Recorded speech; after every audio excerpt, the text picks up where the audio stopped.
A paz do Senhor, igreja. Tudo bem? Glória a Deus. Hoje a igreja tá linda. Tá transbordando do Espírito Santo. Eu estava ali sentado no meu lugar e eu sentia uma graça de Deus transbordando sobre esse lugar. Porque o Senhor está aqui. Essa é a causa de nós ainda não sermos consumidos, porque as misericórdias do Senhor se renovam sobre nós a cada dia. Meu irmão, antes da gente iniciar essa mensagem, você pode fazer um negócio? Só para a gente não ficar tão acuado na hora da palavra, só olha e fala a paz do Senhor para quem está do seu lado. Dá um cumprimento aí. Paz do Senhor, pastora. Paz do Senhor, pastor.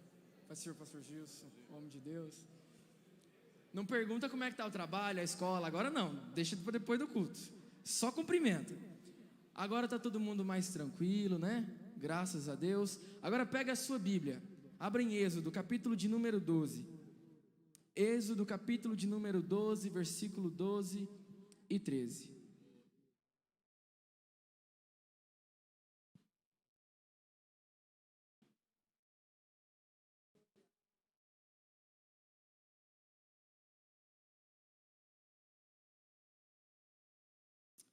Aleluia, Jesus. Quem encontrou diz amém. Então vamos ler. E eu passarei pela terra do Egito essa noite, e ferirei todo o primogênito na terra do Egito, desde os homens até os animais, e em todos os deuses do Egito farei juízos. Eu sou o Senhor. E aquele sangue vos será por sinal nas casas em que estiverdes. Vendo eu sangue, passarei por cima de vós, e não haverá entre vós praga de mortandade, quando eu ferir a terra do Egito. Amém? Coloque a sua mão no seu coração nesse momento. Feche os seus olhos. Vamos todos cantar juntamente um coro daquele lindo hino da harpa. Foi na cruz? Foi na cruz, onde um dia eu vi meus pecados castigados em Jesus.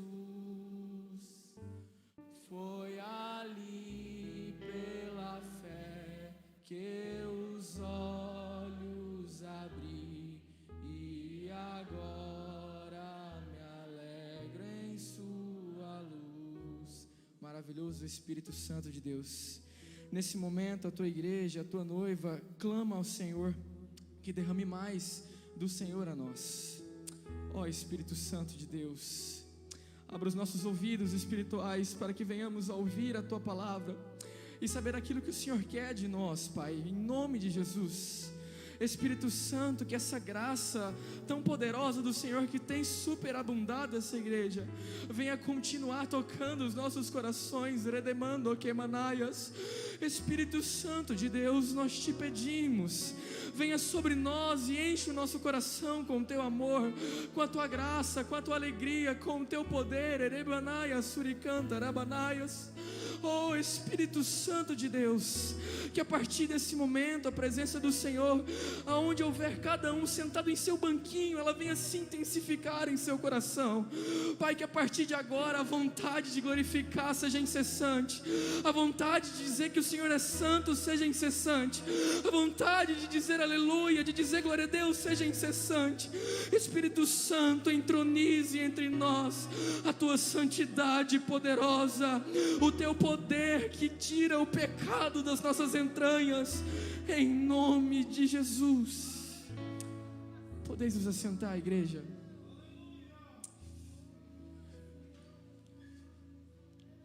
Todos nós aqui sabemos como a nação de Israel foi parar sendo cativeira no Egito. Eles desobedeceram a Deus. E todas as vezes em que a nação de Israel desobedecia a Deus, se voltando para a idolatria ou para algo que desagradava o coração de Deus, o que é que Deus fazia? Ele abria as portas e permitia que alguma nação os escravizasse. Porque somente com mão forte e com escravidão que a nação de Israel se lembrava que ela tinha um Deus poderoso e libertador. Então o Egito recebeu os israelitas em primeiro lugar com muito amor. Lá em José, Você se lembra? José chegou com toda a sua família no Egito, e José era como se fosse um governador ali. Mas passado um tempo, a Bíblia vai dizer que o faraó mudou, e as coisas mudaram. Intensificaram-se sobre os israelitas uma mão forte que escravizava e punia com vara, com chicote.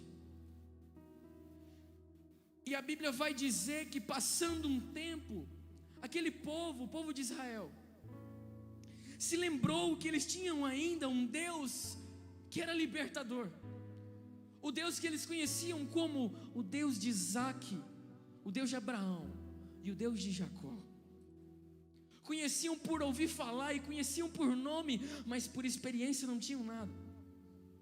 E eles se lembraram que havia uma promessa, eles se lembraram que eles tinham um Deus, um Senhor que estava lutando por aquela nação. Então eles resolveram clamar. E a Bíblia vai dizer que Deus ouviu o clamor dos israelitas. E ouvindo o clamor daquela nação, Ele levantou um homem. Qual o nome dele? Diga: Moisés. De novo, foi fraco. Moisés. Todo mundo aqui conhece, talvez não da Bíblia, mas da novela da Record. Talvez não da novela da Record, mas dos desenhinhos que passava domingo de manhã. Deus levanta Moisés para iniciar um processo de libertação do povo de Israel, indo embora do Egito. E Deus levanta Moisés juntamente com Arão, e eles vão a Faraó e falam: Faraó, assim diz o Senhor, liberta o meu povo para que me adore no deserto. E a Bíblia vai dizer que Deus endureceu o coração de Faraó e ele não deixou. Pelo contrário, Faraó pensou assim. Da última vez que eu ministrei aqui eu falei sobre isso. Eu estou só resumindo para a gente partir para o ponto foco dessa mensagem. Faraó pensou assim: se está tendo tempo deles pensarem nisso, é porque está faltando serviço. Arrocha mais, pode dobrar o serviço, põe eles para fabricarem mais e mais e mais tijolos. Mas aí Deus, que é um Deus soberano, poderoso e forte na batalha, que não deixa os seus caírem em desonra e em escravidão, Ele começa a executar o plano perfeito de libertação da nação de Israel. E Deus envia algumas pragas. 10. Vem a primeira praga. Moisés fala: olha, Faraó, a primeira praga vai vir e vai ser assim, assim, assado. Saiba, quem faz isso é o Senhor. E isso é que para que você libere o meu povo. Veio a primeira praga, não aconteceu nada. A segunda, terceira, quarta, quinta. Faraó vinha numa incerteza de vai, não vai, falava que ia, depois não deixa não. Até que se chegou na 10ª praga, a morte dos primogênitos, de todos os homens egípcios e de todos os animais que haviam naquela terra. Só que havia um rito de passagem, porque Páscoa significa passagem, que Deus estava instituindo naquele momento. Ele disse: Moisés, diga ao povo, reúnam-se em suas casas, peguem um cordeiro macho, sem defeito, matem o cordeiro, tirem o sangue desse cordeiro e passe no batente das portas, porque vendo eu o sangue na porta, passarei adiante. Mas aonde não houver o sangue, eu entrarei e ferirei todo o primogênito daquela casa. Agora eu quero te fazer uma pergunta que eu ouvi essa semana e que me deixou intrigado. Quem foi que matou os primogênitos? Pense. Pense. Agora leia. Êxodo capítulo 12, versículo 12. Porque naquela noite passarei pela terra do Egito e ferirei todos os primogênitos na terra do Egito, tanto dos homens como dos animais, e sobre todos os deuses do Egito executarei juízos. Eu sou o Senhor. Agora eu te pergunto outra vez: quem foi que matou os primogênitos? Vamos ler de novo. Êxodo capítulo 12, versículo 29. E aconteceu que à meia-noite o Senhor feriu todos os primogênitos na terra do Egito, desde o primogênito de Faraó, que se sentava em seu trono, até o primogênito do cativo que estava no cárcere, e todos os primogênitos dos animais. Agora eu te pergunto de novo: quem matou os primogênitos? Eu estive refletindo sobre isso. De imediato eu me assustei, porque vendo a novela da Record eu achei que tinha sido um demônio, que Deus permitiu entrar e assolar aquela casa, ou talvez um anjo. Mas lendo eu vi que era diferente. O que é que estava acontecendo ali? O Senhor foi me revelando,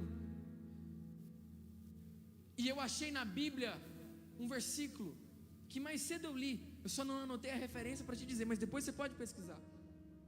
Que diz assim: porque o Senhor é justo e se ira todos os dias.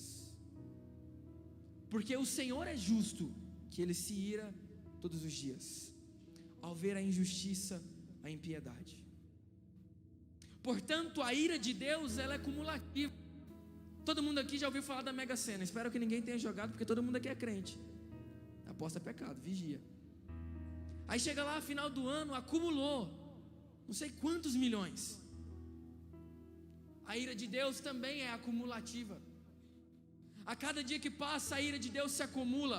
Porque, meu irmão, não se engane, Deus não tem acordo nenhum com o pecado. Deus odeia o pecado. Não existe amizade entre Deus e o mundo.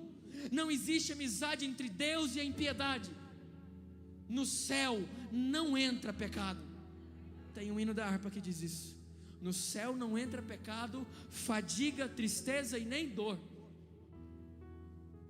Portanto, quando Deus vê a iniquidade do homem, Ele vai se irando. Caramba, mas Deus se ira. Deus se ira. Você sabia disso? Deus se ira. Mas irar não é pecado? Não. A Bíblia diz: ireis, mas não. Irar não é pecado, ainda mais a ira de Deus, que é santa. Deus, Ele tem um amor que é santo, e esse amor santo provoca a ira santa. É por amar aos seus, que quando Ele vê um homem sendo martirizado, apedrejado, Ele se ira, como foi Estevão, o primeiro mártir que a Bíblia registra. Por pregar a palavra de Deus, foi apedrejado diante de todos. Deus vê isso e se ira. Lá em Apocalipse, se eu não me engano, no capítulo 16, versículo 10, vai dizer: e naquele dia o Senhor há de derramar as 7 taças da sua ira. E Ele vai explicitando: a primeira taça será derramada e acontecerá isso, isso e isso. A segunda taça será derramada e acontecerá isso, isso e isso. E aí alguém lá vai dizer assim: ó Senhor, como o Senhor é justo, porque feristes com sangue aqueles que derramaram o sangue dos seus santos. Agora, se você acha que Deus é apenas um Deus de amor, você está certo em partes, porque Deus é Deus totalmente amor, mas totalmente justiça. E Deus é o único que consegue abrigar em si a justiça que é totalmente reta, santa, eficaz e imparcial. Os juízes da terra erram, esquecem, são parciais. Talvez até mesmo muitas das vezes hipócritas, porque a gente vive num sistema em que pessoas trabalham como cumpridores da lei diante dos olhos dos homens, mas por baixo dos panos descumprem a lei mais do que aqueles que eles estão colocando na cadeia. Esse é o sistema, porque eles acham que Deus não está vendo. Mas a pastora leu aqui em Isaías: ao Senhor nada pode ser encoberto, Ele está vendo tudo.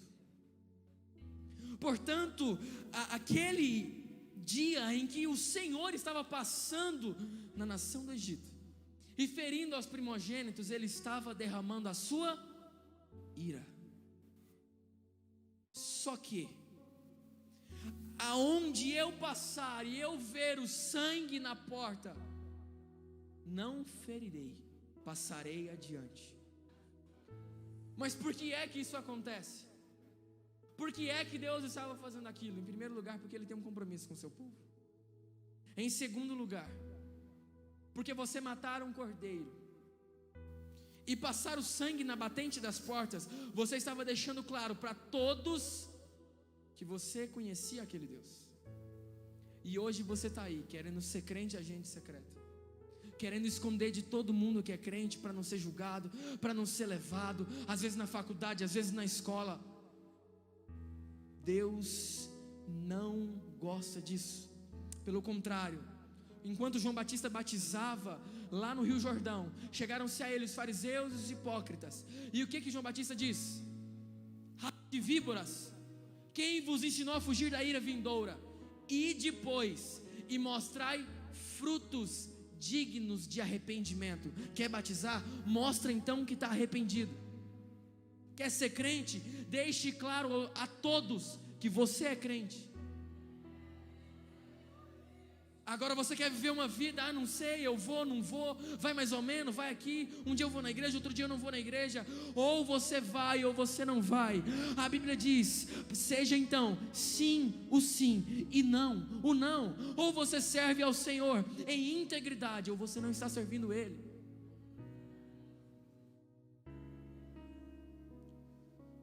Tem gente que fala, existe apenas um caminho. Eu discordo. Existem vários caminhos, mas apenas um leva para o céu, e todos os outros levam para a condenação eterna. Jesus disse, eu sou o caminho, a verdade e a vida. Ninguém vem ao Pai a não ser por mim. Agora eu te pergunto, meu irmão, você caminharia num lugar sabendo que está seguindo uma mentira? Analise. Você serviria a um Deus mentiroso? Você acreditaria numa Bíblia? Não essa aqui é verdadeira. Eu estou falando, por exemplo, ao Corão. Mentiroso? Agora analise, o que é que você tem seguido? Será que você tem seguido a mentira? Ou você tem seguido a verdade? Porque Jesus é a verdade. Aonde o anjo do Senhor, o Senhor passava e via o sangue nas portas, ele dizia, esse não teve vergonha. Isso que nós estamos imaginando, não está na Bíblia, tá bom? Só para deixar claro.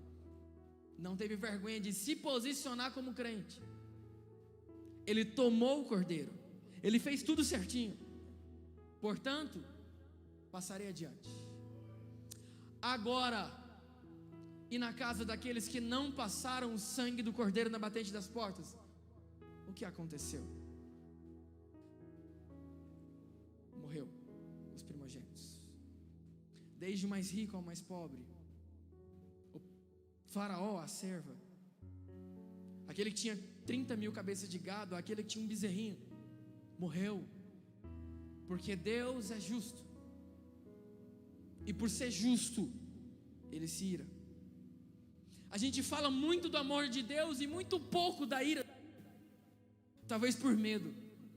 Irmão, o inferno existe. Quer saber o que vai acontecer? Vai ler Apocalipse, vai ler Mateus capítulo 24, vai ler as profecias que Jesus já disse, reveladas a João. Agora, você acha que pode servir a Deus vivendo em pecado? Você não pode servir a Deus e continuar na mesma prática do velho homem. Se você continua, você ainda não tem o Espírito Santo. Ah, mas eu giro, eu rodo, eu pulo, eu falo em línguas. Espírito de engano, Espírito Santo não habita com o pecado. Não existe amizade entre Deus e o mundo. Agora você se engana. Quando a coisa aperta, aparece na igreja. Irmão, eu quero te dizer, para de se enganar, não está adiantando nada. Ou você se santifica e vive como um crente de verdade, ou o Senhor passará, e se não encontrar o sangue do Cordeiro, Ele vai ferir. Jonatas, Mateus capítulo 26, versículo 39. Quem é o Cordeiro de Deus, igreja? Diga mais alto. Eis aí o Cordeiro de Deus que tira o pecado do mundo. Hoje o Cordeiro que nós temos o sangue para passar nas nossas portas é Jesus, no seu sacrifício já consumado há quase 2000 anos atrás. Portanto, se você não tem o sangue do Cordeiro chancelado na sua porta, o juízo do Senhor será sobre você e sobre a sua casa. Porque Deus é um Deus de justiça. Pecado em cima do altar, pecado no louvor, pecado na pregação.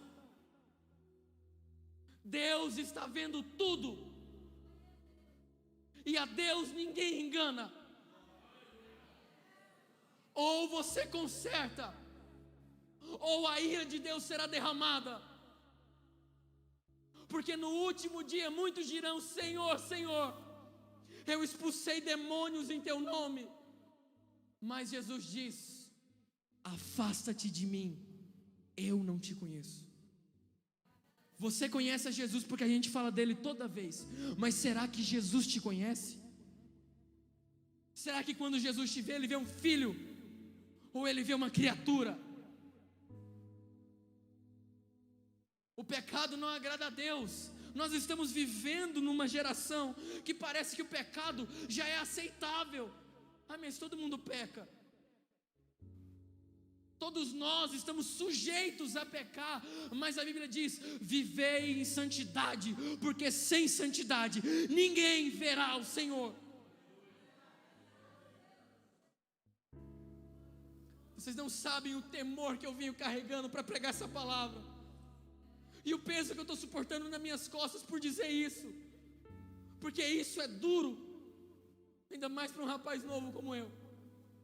Mas a palavra de Deus, ela se aplica a todos, justos e injustos, homens e mulheres, grandes e pequenos, pobres e ricos, não há distinção.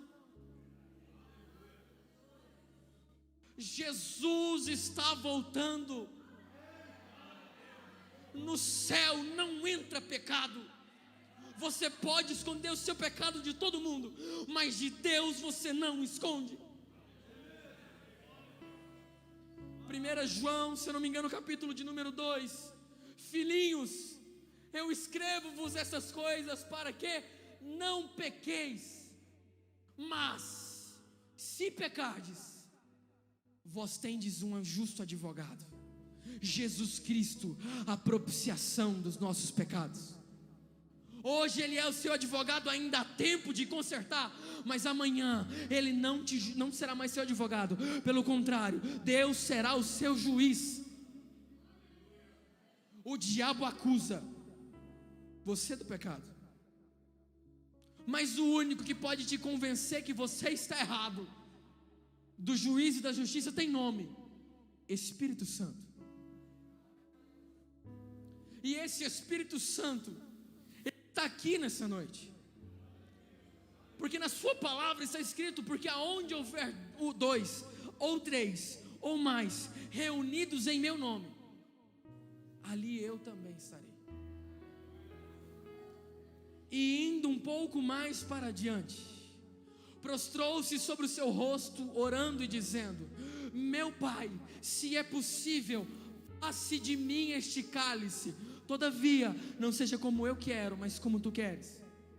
Agora eu te pergunto para a sua reflexão, não precisa responder: o que havia no cálice? O que tinha nesse cálice que fez Jesus suar sangue de desespero em imaginar o que ele passaria pela frente? Pense. Eu ouvi isso e não pude responder. Pensei assim: o cálice é um simbolismo. Mas naquele cálice havia algo: a ira de Deus sobre o pecado. E aí Jesus diz: Pai, se possível, afasta de mim este cálice, porque ele é terrível e doloroso. no inferno será derramada a ira de Deus. Quem criou o inferno, igreja? Foi o diabo? Foi o próprio Deus. Mas ele criou para os homens, para o diabo e seus anjos. Só que o diabo é astuto, e a Bíblia diz que ele anda ao derredor, procurando a quem tragar, como um leão. E ele não vai para o inferno sozinho. Ele quer te levar junto. Porque outra vez eu digo, o juízo de Deus é justo. Nós estamos vivendo os últimos tempos da igreja na terra. Ou nós consertamos, ou nós vamos experimentar o juízo de Deus. Naquele cálice que Jesus diz: Pai, se possível, afasta de mim. Havia a ira de Deus acumulada, não só dos pecados de quem veio antes de Jesus, mas também dos pecados daqueles que vieram depois, nós. Porque o sacrifício de Jesus, ele é atemporal, ele está acima do tempo. Ele serviu para aqueles que estavam antes e para aqueles que vieram depois e para aqueles que estavam ali naquele momento. Aquele sacrifício serviu para nós, como também serviu para Abraão, para Isaac e para Jacó, que a Bíblia vai dizer em Hebreus que foram salvos pela sua fé. Agora eu te digo, meu irmão, o Evangelho não pode colocado um lacinho e um perfuminho para ficar cheiroso. O Evangelho é duro, é árduo e ele dói. Ou você vive o Evangelho, ou você não terá o sangue do Cordeiro na sua porta. Ou você está debaixo da graça, ou você está debaixo da impiedade, da desobediência. Não passará pecado nenhum passará pela porta dos céus. Ou você confessa e abandona, ou o juízo de Deus será sobre nós, porque essa palavra também se aplica a mim. Agora eu te pergunto, meu irmão, está achando que Deus é dono de concessionária para ficar te dando carro? Achando que Deus é dono de imobiliária para ficar te dando chave de casa? Pode ser que Ele te dê, mas esse não é o papel de Deus. O papel de Deus é te trazer a salvação. O papel de Deus é te tirar do inferno. O papel de Deus é te tirar da condenação. Vem para a igreja procurando esposa, procurando esposo, procurando carro, procurando casa.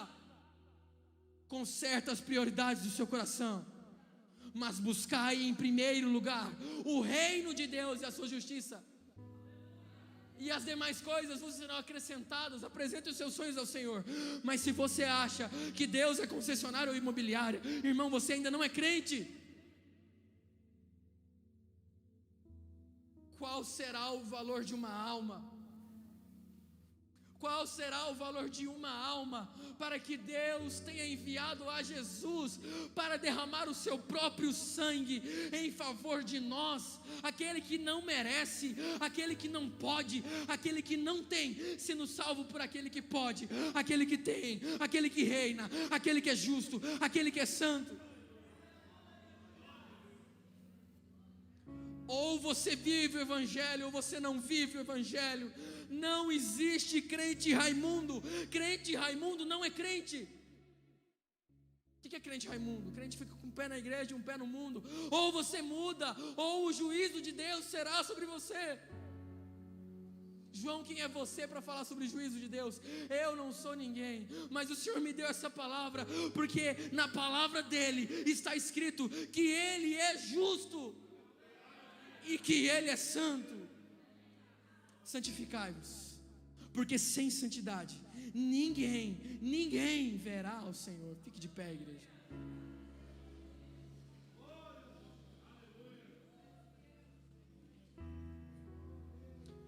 Jonatas, 1 Tessalonicenses, capítulo 5, versículo 9.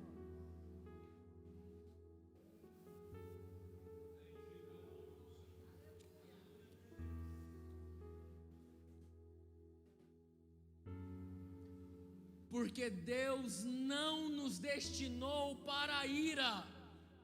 Deus não quer que você experimente a ira não é para você, mas para a aquisição da salvação, por nosso Senhor Jesus Cristo. João capítulo 3, versículo 36. Deus não quer que você experimente essa ira, porque Deus é bom. Deus é bom.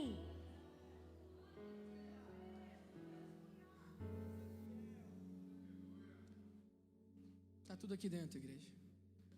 Mas a gente está mais ocupado com as nossas próprias coisas do que com a eternidade, onde nós passaremos, porque todos nós somos eternos. A diferença é que alguém vai passar a eternidade no céu e alguém vai passar a eternidade no inferno. Aquele que crê no Filho tem a vida eterna, mas aquele que não crê no Filho não verá a vida, mas a ira de Deus sobre ele permanece. A palavra de hoje não é sobre bênçãos. A palavra de hoje não é para você sair daqui e falar assim: que palavra bonita, que palavra legal. A palavra de hoje é para você sair daqui e dormir pensando nisso. É para você ajoelhar e dizer: Senhor, me sustenta, me ajuda. Eu não consigo, mas a tua graça me mantém de pé. Deus não quer que você vá para o inferno. É por isso que Jesus já veio, o sacrifício já foi feito. Deus quer o céu para nós. Essa é a palavra mais forte que o Senhor já me deu. E essa é a palavra que você tem que sair daqui, colocar no seu coração e não se esquecer. Porque o mundo lá fora é mau. O inimigo está o tempo inteiro querendo oferecer o pecado para a gente. Mas acautelai-vos, porque o Senhor está às portas, igreja. Você fica achando que Deus é palhaço. Deus é santo, Deus é soberano. Vai achando que você pode brincar com Deus, até a mão de Deus pesar sobre você. Deus é amor, mas Deus também é justa chama. Eu queria, pastor, eu posso fazer um apelo? Ver se há alguém nessa igreja, essa noite, que deseja abandonar o pecado. Se você quer, venha correndo para Jesus. Venha aqui à frente. Jesus já fez o sacrifício. A salvação já foi entregue. E ela está disponível a todos, mas nem todos a têm. Por quê? Porque Deus amou o mundo de tal maneira que deu seu Filho unigênito, para que todo aquele que nele crê não pereça, mas tenha a vida eterna. Se há alguém aqui nessa noite que deseja reconciliar-se com Jesus, ou aceitar a Jesus pela primeira vez em sua vida, vem correndo aqui para frente. Muitas vezes alguém que está do seu lado só precisa de um convite. Olhe para o seu lado, veja se a pessoa que está aí é um cristão, tem vindo à igreja. Se não for, fala assim: eu vou com você. Muitas vezes o diabo fica prendendo uma pessoa na cadeira, e aí por conta da falta de um convite, ela não vai. Não estou dizendo que a única religião certa é dos evangélicos, porque a religião não leva ninguém para o céu, mas a religião que mais guarda a palavra do céu, a palavra de Jesus, é os evangélicos. Eu vou te dizer por quê. Porque nós estamos querendo e trabalhando para cumprir essa lei, enquanto as outras igrejas, os outros lados, as outras religiões querem escondê-la, porque ela é dura. Muitas igrejas se curvam em idolatria. Idolatria o Senhor odeia, idolatria o Senhor condena. Você acha que está salvo, mas o Senhor está te revelando a verdade hoje. Pela última vez, só para a gente encerrar, depois a gente faz uma oração. Há alguém nessa noite que quer entregar a sua vida a Jesus verdadeiramente? Se não, então levante as suas mãos.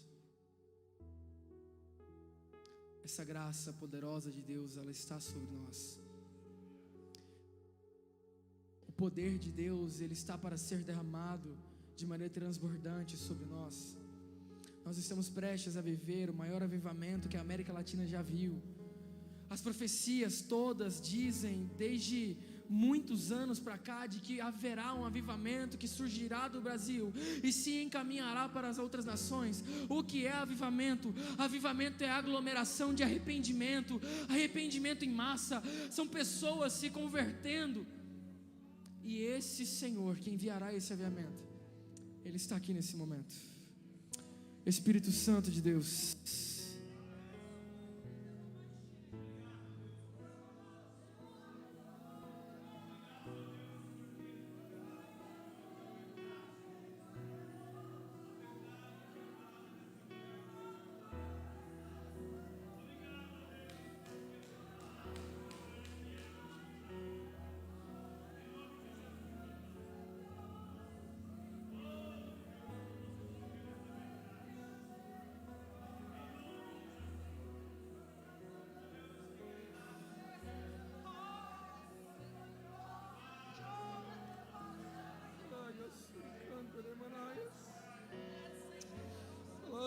Sharamando remanande kayas ride lemanayas sore kanda rabanayas o recanto rimanayas surigala bahai shararam barana lamasuriande rebanayas. Oh, aleluia, aleluia. Venha, ó Espírito Santo, sobre esse altar. Espírito Santo, limpa, Espírito Santo, rideremiando rebandaia, limpa, Jesus, ei, deramando remanaia, ei, araia, suricanto remanaia, prostituição, oh, rei de Ramanaia, adultério, pornografia, droga, roubo, lascívia, sensualidade, vai limpando, Espírito Santo. Esse Espírito Santo que justifica está aqui nessa noite.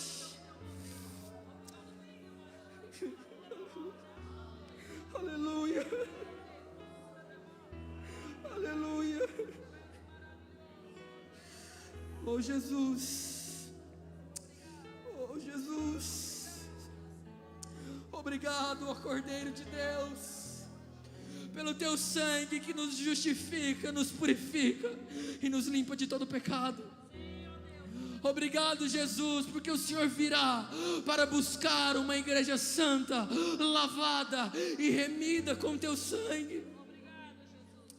Obrigado, Jesus, porque o Senhor é justo. Obrigado, Jesus, pelo teu amor. Obrigado, Jesus, pela tua ira. Obrigado, Jesus, pelo teu poder. Obrigado, Jesus, pelo teu sacrifício, porque nós éramos condenados, nós éramos pecadores, encaminhados ao inferno, mas a tua mão nos resgatou. Aleluia, aleluia, Jesus. Amém. Você pode dar uma glória a Deus? Agradeço a oportunidade.